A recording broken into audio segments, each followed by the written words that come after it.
From the flight deck of the astral plane, this is your Captain Starpilot33, checking in with flight log number 10. And now, for something completely different. This trip was different in a few ways. For one thing, I tripped on a Sunday night instead of a Friday or Saturday. I was supposed to go Saturday, but I just didn't feel ready when the time came. I felt like I had to get a few specific topics in order that I wanted to discuss first, and by Sunday I felt more prepared and rested. Problem was, it was Sunday, which meant the next day was Monday, and back to work. So, breaking from the norm, I took the day off for a, quote, medical appointment, which was technically a derivative truth. The night's dose was going to be different also, and a bit of a jump into the unknown, since I wasn't absolutely sure of the dosage, the potency, or variety in one of the methods. And by that I mean a Rice Krispie Treat edible made by my good friend who also gave me the, quote, upgrade PE shrooms from flight log number 4. If you remember on that trip, he warned me about how strong they were, and being experienced with 4 grams, I just said, okay, thanks, and took the whole dose, only to discover after the aliens showed up and reformatted, reinstalled some new operating system on my consciousness that those PE were actually cultivated to be really high in psilocybin and psilocin. They were like turbocharged PE, if you can imagine that, so we named them turbos. So now he gives me this delicious edible that in no way reeks of shrooms at all. He said it was around 5 grams of PE mixed with something else that I guess was less potent than PE, but still, it was a good hit. I learned after the trip that the PE in that mix was actually turbos mixed with something else, which explains a lot, as you'll see later in this report. Now, since I'm not someone known to follow advice or directions until I learned myself the hard way, I reasoned that it was possible the shrooms may have lost some potency along the way, since it had been a couple months since I'd got the edible, although it was tightly wrapped in the freezer. Remember, I didn't know there were turbos in the edible at the time. Now, to be safe or stupid, however you want to look at it, I decided maybe I should add just a little more dried PE with it, like a gram, maybe less. Turns out it was 0.88 grams, which was a minuscule amount to swallow compared to 4.34 grams that one time in flight log number 6.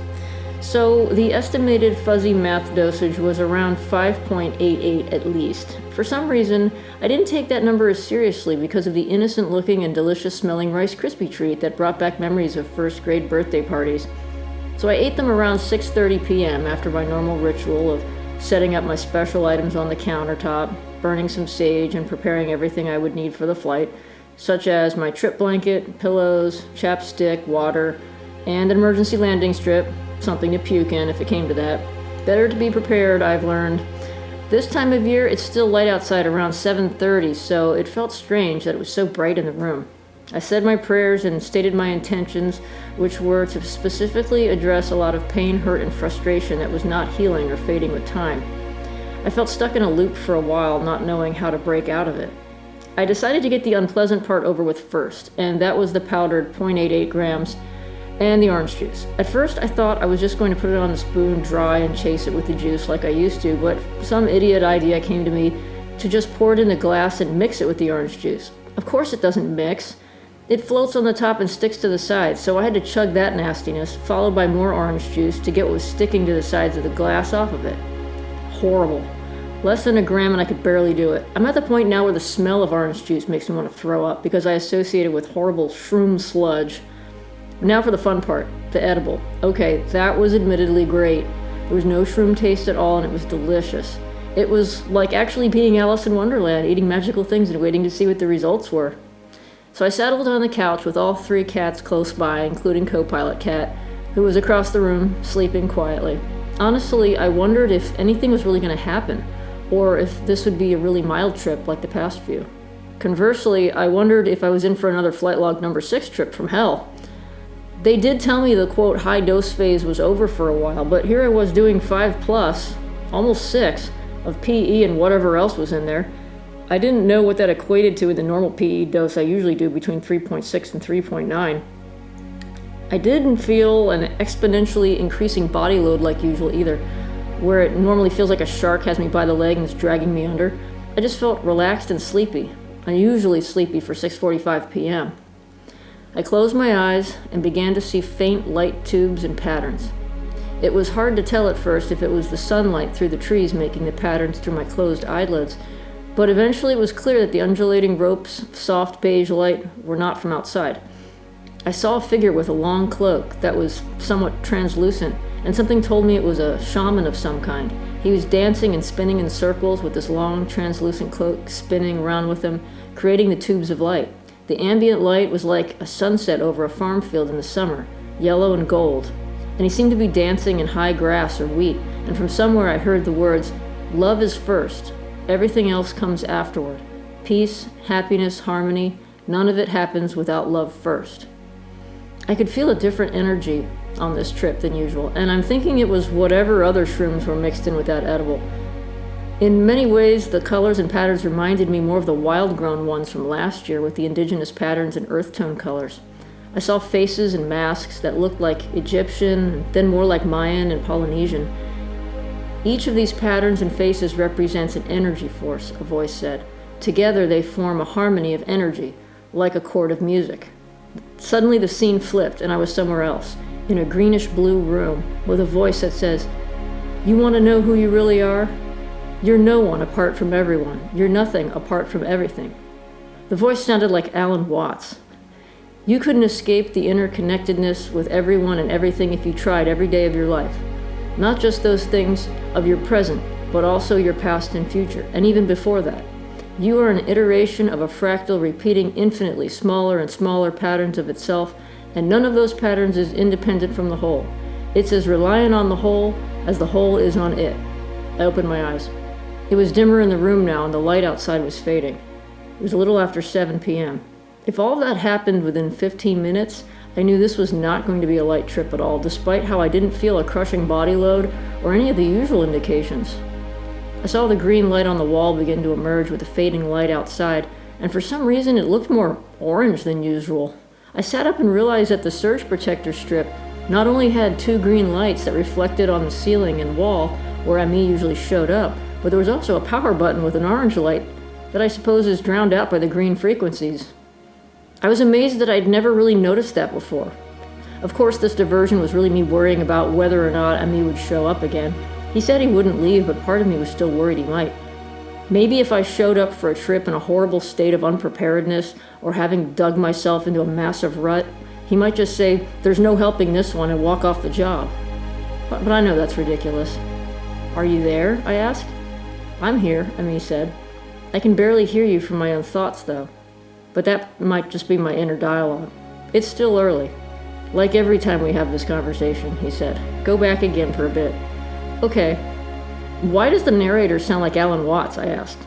"Probably because you actually pay attention when you hear his voice, so it's a good way to get through to you. Now get going. See you in a while," Ami said. I closed my eyes and was falling down a dark tunnel with a pinkish white light at the end. I was falling but not getting any closer to it. The walls had patterns barely visible in the dark, but I could see them racing by. The sparkling light at the end was rotating and spinning, coming closer to me then retreating as I fell through the tunnel. Finally, I came into the yellowish-pink light of that place, and for whatever reason, I thought of my horse, and reached out to her far away. I saw a kind, gentle eye looking back at me that I knew was her, but only for a moment, because the scene changed rapidly, and the cream-pink surroundings began to shift into patterns like snakeskin. The place was a mass of writhing snakes, but it was more than that. They were huge. I realized these weren't snakes, these were dragons. I was looking at coils moving around each other like strings in a knot, and briefly I saw its head. It was a pearl, pink, yellow color, and its eye was the same color and smooth with no iris or pupil at all. It had a long, wide, flat head with teeth on either side that were always visible like an alligator. It also had long, rope-like appendages like whiskers, but made of tiny snakes sprouting out from its nose and head. It seemed to move like it was swimming effortlessly, untwisting itself and moving past me. I just stood there and watched it. It came within an arm's length of me, took a look at me, and kept going. The scene shifted again, and I was in a huge room without walls that I could see, but I knew it was an enclosed space. Inside was a construct of nodes and needles connecting them in this massive geometric structure. It was black with glowing red points, and it resembled diagrams I've seen of the inner neurology of the brain with neurons and synapses and electrical charges running along the conduits of this huge neural network. It was there buzzing and humming with information, and I don't know if the room was slowly rotating or if it was, but I was able to see it from various angles, though I was standing still.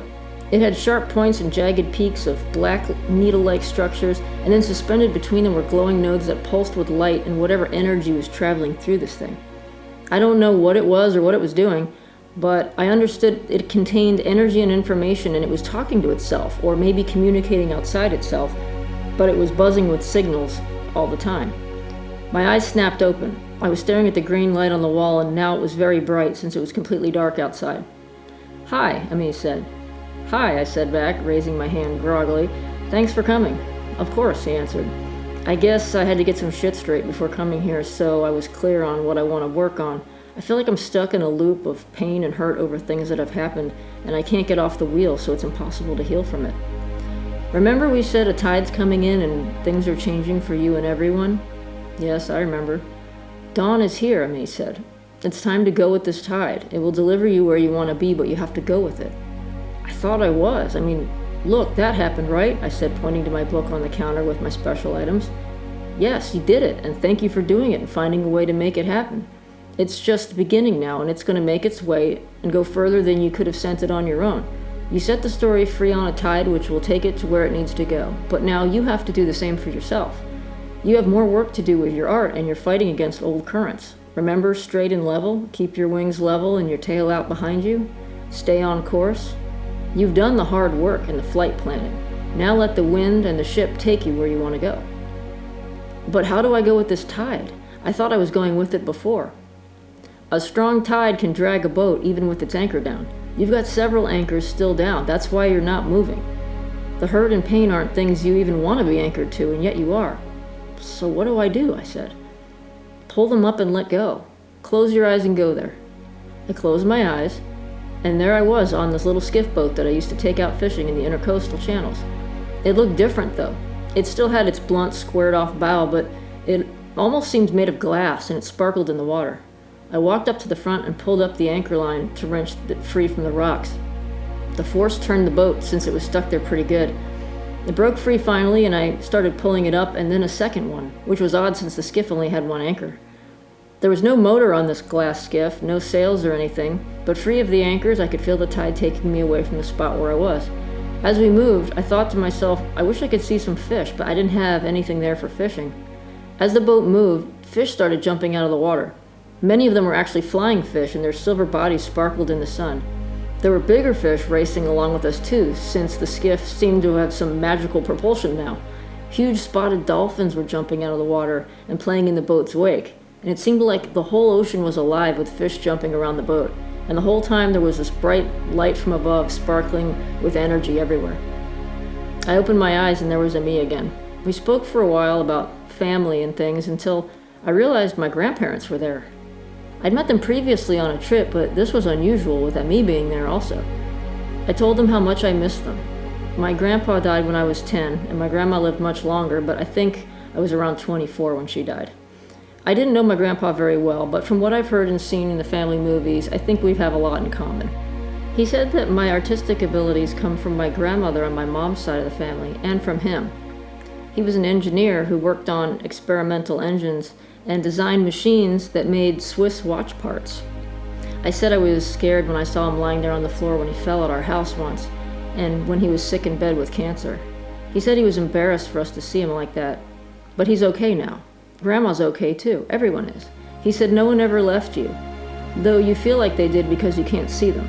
He said to let my mom know that her mother and brother are there more now than they were in life. Every family gathering, holiday, vacation, every time we played games and laughed around a table or in a pool or took family pictures by the beach, there were more people present in the picture than the photo shows. He said someday we'll laugh when we see how many people were really there for those family photos. Of course, I was crying through all of this. He said everyone will be together again soon, and that one at a time we'd arrive. He said the family was like a wave on this earthly planet, and that the effect of that wave and all the people who were part of it reached far beyond anything we can imagine.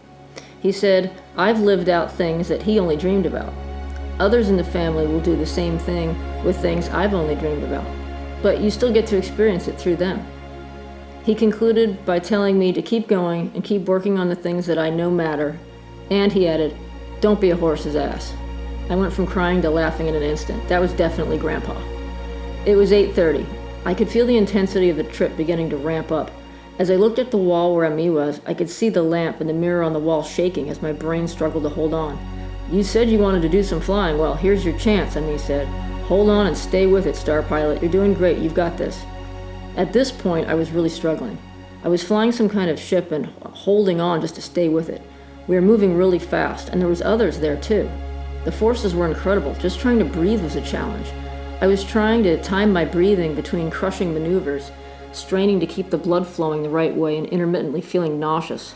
There were tunnels of lights, and we were spiraling through them, as the tunnel seemed to spiral in the opposite direction, making it incredibly disorienting. I'm not sure what ended that flight, but in hindsight, it felt like we'd reached the end of something. I was back in a hangar or terminal of some kind with the ship, and there were some entities there on the side waiting, but not too interested in my arrival. They were small and black with no facial features. I could tell they had arms and a head and some kind of long, black, beak-shaped structure, but I couldn't distinguish any real features. One turned around and came over, looking at something in her hands like paperwork or a tablet of some kind. You're back already? I show you still have more stuff to do. She seemed to be some kind of a crew chief or maintenance tech. Do I asked. Yeah, you. We can put you in the centrifuge all day and you think it's fun. Positive, negative, inverted, you keep coming back for more. Well, here you go, you crazy lunatic, she said, sliding over what looked like a backpack on a rack of rolling rails. Here, this'll keep you busy for a few hours.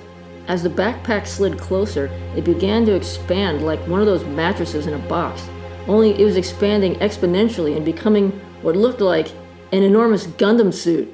Hell yeah, I said, and I saluted whoever that was before climbing in and going on more incredible travels that I wish I could remember in great detail, but honestly, it was all blurring together approaching the peak of this trip. I was back again, and I was feeling the peak. It was 9:20, right on time. It seems like this always happens between the third and fourth hour in the trip, and I've begun to expect it and prepare for all the usual litany of thoughts and feelings.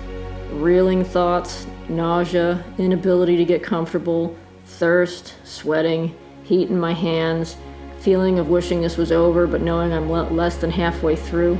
All the typical crap. I had not much water at all, but I was feeling so parched on this trip I kept wanting just one sip here and there. Ami said, in general, I'm walking around dehydrated a lot of the time, and that's why I feel like this. It's also why I'm tired a lot, but I never feel thirsty, and while I drink tea or water throughout the day, apparently it's nowhere near enough. At this point, where my senses were heightened, I could smell the glass with the orange juice and shroom bits left in it, and just recalling that was enough to make me gag. So I had a brief bout with nausea, but there wasn't much to tell, just the usual gags and it was over. I guess it's easier when you know what to expect and how to minimize it and why it happens in the first place. I felt better immediately after that phase and knew from here on out it was a downhill descent, approach, and landing for the next several hours. Between 9 and 10 p.m., time essentially stopped. I had closed-eye excursions and woke up to find 5 minutes had gone by, sometimes less. Throughout all this, co-pilot Cat was restless. He walked around meowing, wanting to go out on the patio, then come back inside. He's suffering from allergies, which are partially environmental and partially food-related, and I'm trying to figure out exactly what he's allergic to. Needless to say, he was licking himself obsessively the whole night because he was itching from whatever it is. My own allergies were acting up yesterday, and I felt a bit congested, but whatever the mushrooms did, they cleared everything up. At one point, he jumped up on the couch behind me, and I told him I was trying to help him with his allergies and itching, but I didn't know how to help him. He looked at me and then reached over and put his paw over my mouth as if to say, "Hush, human, don't worry about that stuff now." I wanted to talk more to Ami, but my vision was still shaking, and I just wanted to close my eyes. Again, it was another dark tunnel with lights at the end, but the tunnel had a bluish-purple gridwork, and I realized there were faint points of light embedded in the grid. The tunnel unfolded itself, not into a flat plane, but more of a 3D relief map with hills and valleys, and all kinds of shapes rising and falling. It was clearly supposed to be a representation of space-time, or the fabric of space, but I didn't understand what the peaks and valleys were and why each one was next to its opposite. "What is space?" a voice said. "It's a medium upon which and within which things happen. It's a canvas that operates by mathematical principles, but there's more to it than that. Mathematics describes the relation or behavior of a thing. You can describe the motion of stars with mathematics, or music, or the workings of an engine. You can use mathematical principles when you move a pencil along a paper and cause a line which becomes art. You're using forces, friction, inertia. But there's something else, and that's the creative part that has no equation to describe it. It's what created the equations in the first place. When you see the peak next to the valley, you're seeing the parts of the whole. Every individual part has a corresponding element that gives it definition, and allows its reciprocal to then be defined. There is no good or evil in any of these relationships between these elements. These are fundamental balancing forces, and they just are. Black holes aren't evil, and stellar nurseries and nebulas aren't necessarily good or evil either. They just are. If you want to see where things get really interesting, try this. Take the classic golden ratio 1.618 spiral. Flip it to its mirror image. Overlay the two shapes and note where they intersect. Render this in 3D. Now take a core sample of that 3D image, as if you're approaching that 3D thing from another dimension. Extract a piece where the two intersect in 3 dimensions. Now you're getting somewhere. Look into that. If you don't know how, find someone who can, but that's where interesting things are happening, I guarantee it. But this medium is pliable. It's not fixed or rigid at all. It's not fluid like the ocean, and it's not solid either.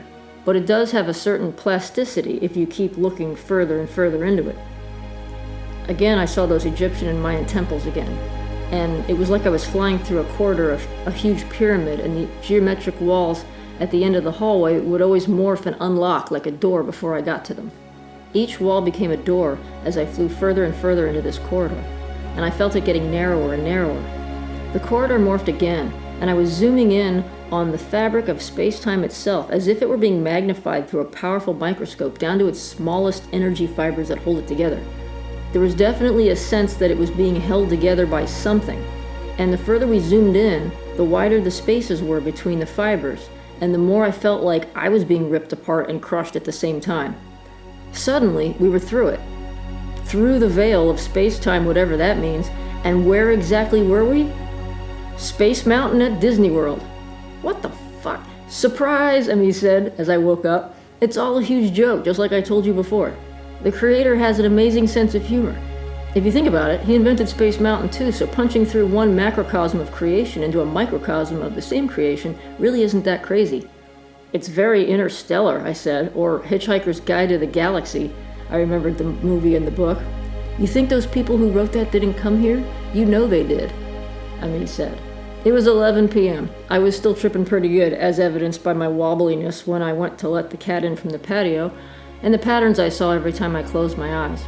Part of me wanted to head to bed and just dream through the come down, but I didn't want to leave the couch quite yet. I closed my eyes again and was sucked into some kind of control room full of energy tubes and circuits, buzzing like insects, then geometric morphing structures I recognized as the spaceships and their skin that they breathed through, that was traced with glowing iridescent lights. I saw some alien-looking people there with greenish-gray skin, big teardrop-shaped heads, and large eyes. If you want to get to know a culture, learn their language, they said. Immediately, I was able to talk to them in their language, which was a series of clicks with your tongue that you make with your mouth closed. Somehow, I understood them and they understood me. Suddenly, it was like I was shocked or immobilized, and all these numbers and patterns were running in front of me, and I heard them talking and thought at first that this was another upgrade like last time. But they explained it wasn't an upgrade, but it was an update to fix some bugs and install some new features. I don't remember when exactly I woke up from that, or whether I went right to the next part, because it was getting really hard to separate out where things ended and began at that point. I was nearly 6 hours in and I was still tripping my ass off. Then I was in the dark, somewhere at night on a planet or somewhere outside, because I felt like I was somehow exposed. And there in front of me appeared this absolutely massive thing, like a skyscraper lying on its side. It was like a tubular shape with concentric rings forming its long body, and all I could think of was that it looked like one of those worms from Dune. In the front, its mouth was like an enormous mining tunnel, but with rotating sets of blades for teeth running in a wheel like stages far into its throat. It seemed very otherworldly, like this was an entrance to something, like despite the rotating saw teeth and razor-sharp blades in hundreds of rows.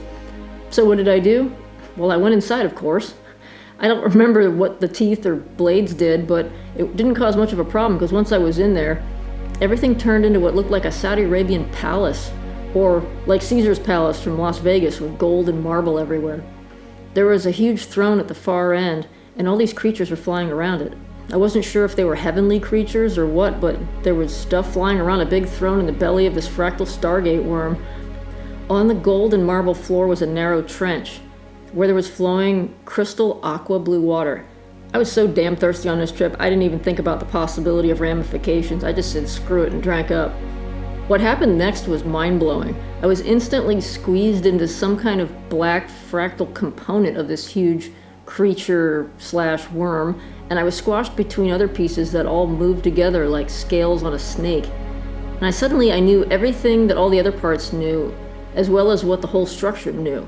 And it had seen more things over more eons and ages than I could possibly communicate. And in fact, I don't remember any of it. When I'm completely blank about something like that, it's because I'm not supposed to bring that back. Anything that I can remember is fair game to share, apparently. But before it vanished, it said, "Congratulations, you're now part of this vast interdimensional shit show." Okay, so now I have to go watch Dune or read the book, which I was never able to get through when I was in high school, or watch the first movie. I've only seen pop culture references and sort of know what some of it's about, but it's not something I've actually sat down and read or seen. All I can say is I would bet a large bucket of popcorn that whoever wrote that ate a shroom or two and saw this thing. It was midnight. I was really tired. I tried closing my eyes again, but nothing was taking me anywhere. I was just getting remnants of visuals. Co-pilot Cat's incessant licking and snorting was beginning to drive me nuts, so I plugged my ears and closed my eyes. Now, I didn't just plug my ears with my fingertips. I tried to block as much noise as possible, with like the first finger joint blocking my ear too. What I heard and saw was incredible. I was hearing the internal engine of this trip in my body. I could hear the blood in my brain, but not a heartbeat. It was a deep churning sound, and the fractal images I saw looked like a giant spaceship engine. It was like this engine was running the whole duration of the trip, whether I realized it or not. I also heard sounds that were electrical sounds beeping like Morse code or like an old dial-up modem.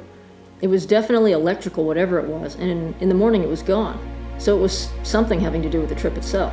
The next time you trip, fellow travelers, try that. Or earplugs. Block as much of the sound as possible and you'll be amazed what you hear going on. "Time for bed," Ami said. "Yeah. Thank you for everything tonight and for helping me through this." "You're welcome.